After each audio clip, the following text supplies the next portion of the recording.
The shoes were the first thing anyone saw, not because they were bright or new, but because they were the antithesis of everything inside the polished marble lobby of Omni Trust Bank. The canvas was split along the toe cap, held together by a prayer and a strip of mismatched tape. The rubber soles were worn smooth, slick with the dust of a neighborhood Omni Trust preferred to forget. Elijah 16 stood framed in the massive bronze doorway for a beat too long, taking a breath that tasted faintly of old money and air conditioning. He wore his uniform, hand-me-down jeans several shades too light and a faded blue polo shirt with a tiny, unraveling hole near the collarbone.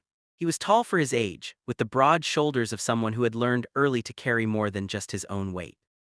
He crossed the lobby, his worn-out shoes making a whispery, almost apologetic sound on the glossy tile, a stark contrast to the click-clack of the expensive heels worn by the bank employees. He approached the main reception desk. "Good afternoon," he said, his voice surprisingly deep and steady. "I need to speak to someone about a private account, preferably the manager." Ms. Chen, behind the desk, adjusted her spectacles. Her smile was professionally thin. "An account? Certainly, dear. If you have an account number, I can direct you to a teller. Tellers handle routine inquiries." "It's not routine," Elijah insisted gently, placing a folded document on the counter, a crisp, heavy stock letter embossed with the bank's own seal. "It's about a trust fund set up under the name E.A. King. It requires the manager." Ms. Chen's fingers hesitated. She scanned the document, an undeniable letter of inheritance, and her smile evaporated, replaced by a twitch of confusion. She made a quick call. A few minutes later, Mr. Arthur Sterling, the branch manager, emerged.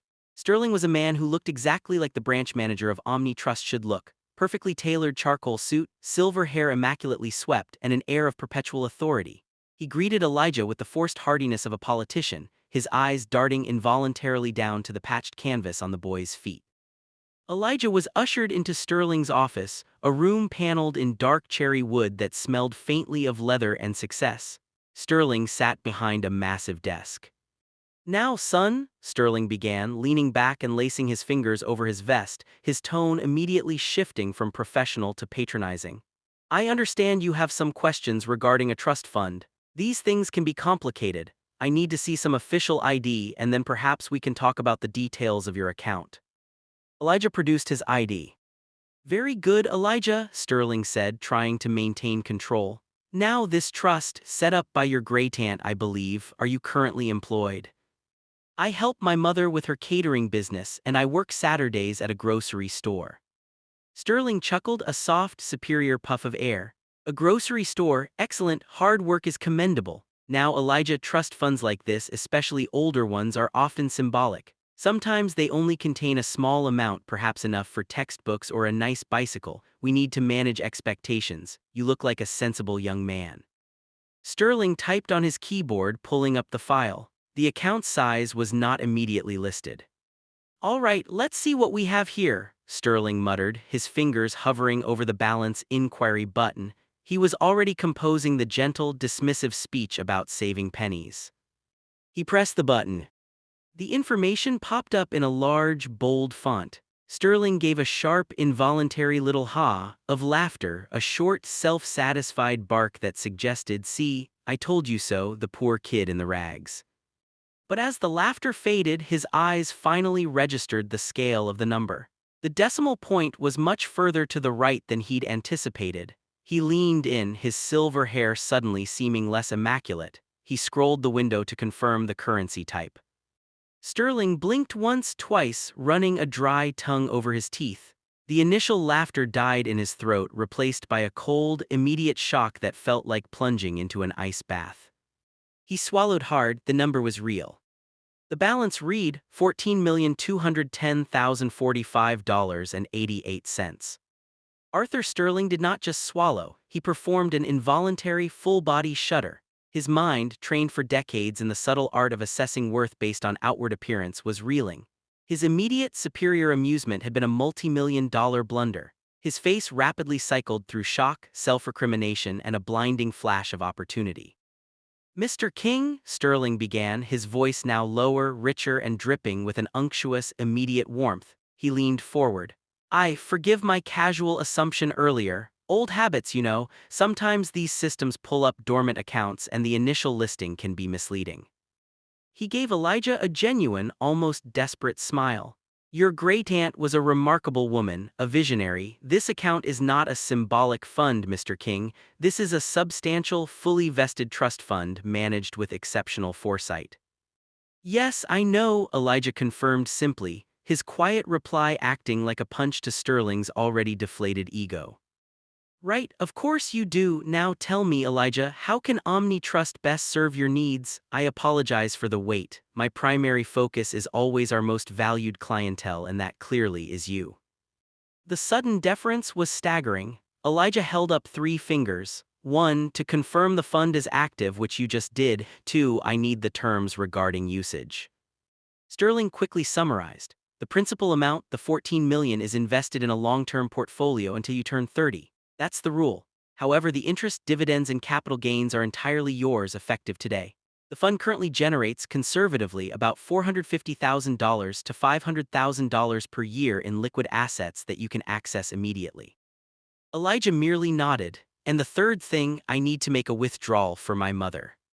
Sterling felt a familiar flicker of judgment. He's going to spend it on something frivolous, but suppressed it instantly. Certainly, how much are we talking about?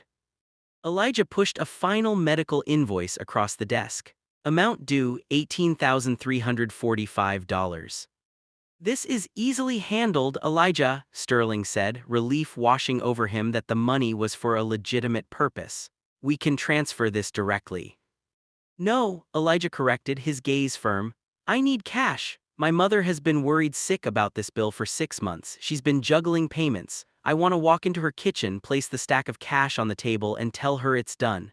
No bank transfers, just the physical proof that she doesn't owe anyone anything anymore.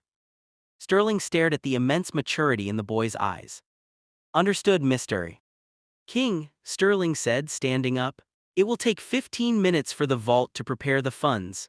In the meantime, I'm personally setting up your preferred client file, a private banking card, and assigning you one of our top financial strategists who will report directly to me. He extended his hand. Welcome properly to Omni Trust Bank, Mr. King.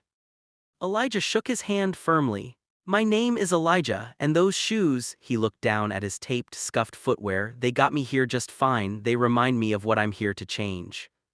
15 minutes later, Elijah left the bank not through the main doors but through a discreet side exit, accompanied by a nervous security guard carrying a heavy, unmarked duffel bag. Mr. Sterling stood at the door, waving with a frantic enthusiasm reserved for shareholders.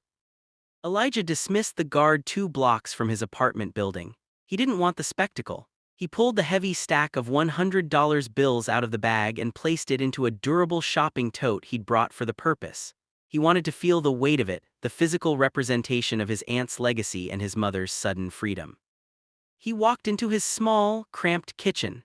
His mother, Lee King, was hunched over the Formica table, running a calculator over a pile of utility bills and overdue notices. Her brow was furrowed with the kind of deep worry that years of financial struggle etch onto a person's face. Hey Ma, Elijah said, his voice softer than usual. Lee looked up, her smile tired. Elijah, you're late. Did you get the hours at the grocery store today? We need to make sure we cover the electric and still buy chicken for tonight. Elijah placed the shopping tote on the counter, then reached in and pulled out the thick, banded stack of cash. He placed it directly in the center of the table, covering the utility bills. Lee stared at the cash. She didn't touch it. Elijah, what is this? Where did you get this? She whispered, her hands hovering, fear overriding confusion. It's not from the store, Ma, it's from Aunt Eleanor's will. She left me a trust fund. I just came from the bank. He explained the account, the principal, and the accessible interest, his voice careful and calm. He slid the medical invoice, now stamped paid in full, across the table. This is the money for your hip surgery, Ma, the money for the physical therapy, the money that means you don't have to cook 12-hour shifts on a bad leg anymore. I just paid it, all of it. Lee didn't cry immediately. She just stared at the money, then at her son's earnest, unflinching face.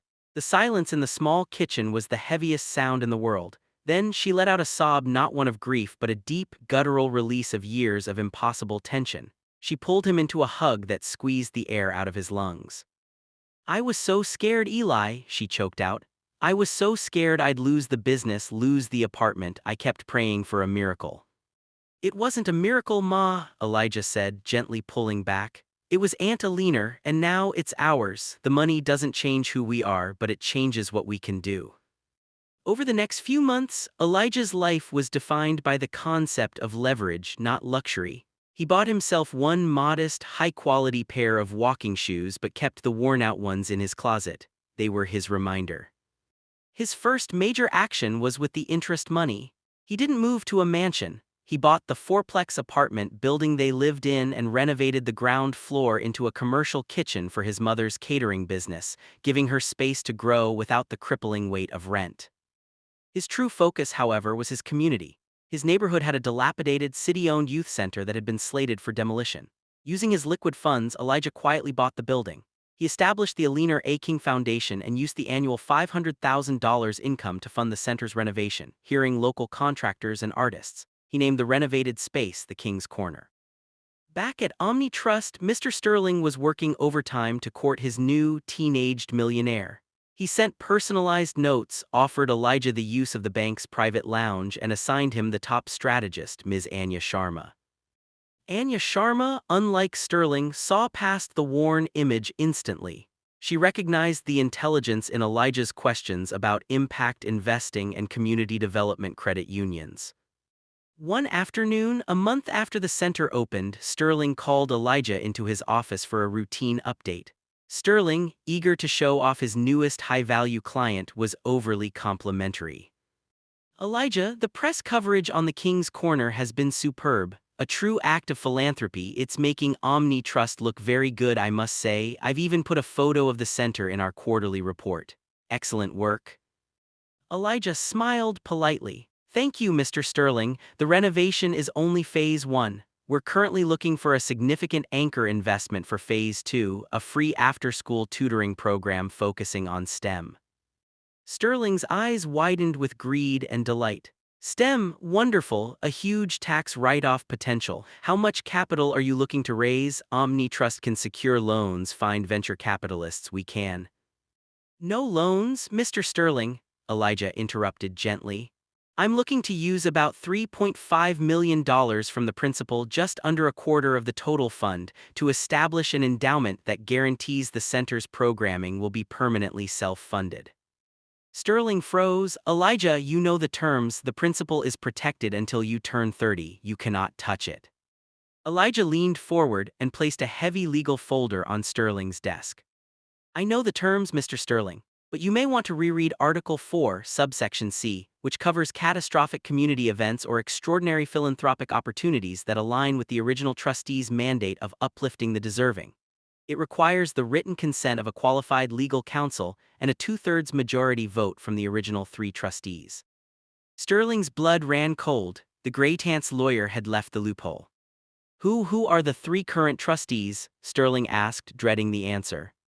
Elijah gave him a small, powerful smile, a smile that showed the manager he had underestimated him one last time.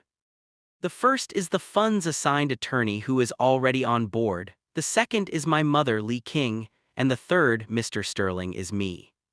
Sterling's face went white. The black kid in the worn-out shoes hadn't just come to check the balance. He had come to claim the control, the dignity, and the future of his entire community. He had walked into the bank as a boy and was now commanding its resources as a fully realized man. Sterling's initial laughter now seemed less like a mistake and more like the sound of his own prejudice being utterly, permanently silenced by a $14 million reality. I will prepare the paperwork immediately, Elijah, Sterling said, his voice flat with newfound respect. It will be done by the end of the day. Elijah stood up, nodded, and walked out, his steps firm. He didn't look back at the manager who had laughed at him. He knew he didn't need to. His life and the future of King's Corner was all the proof he needed.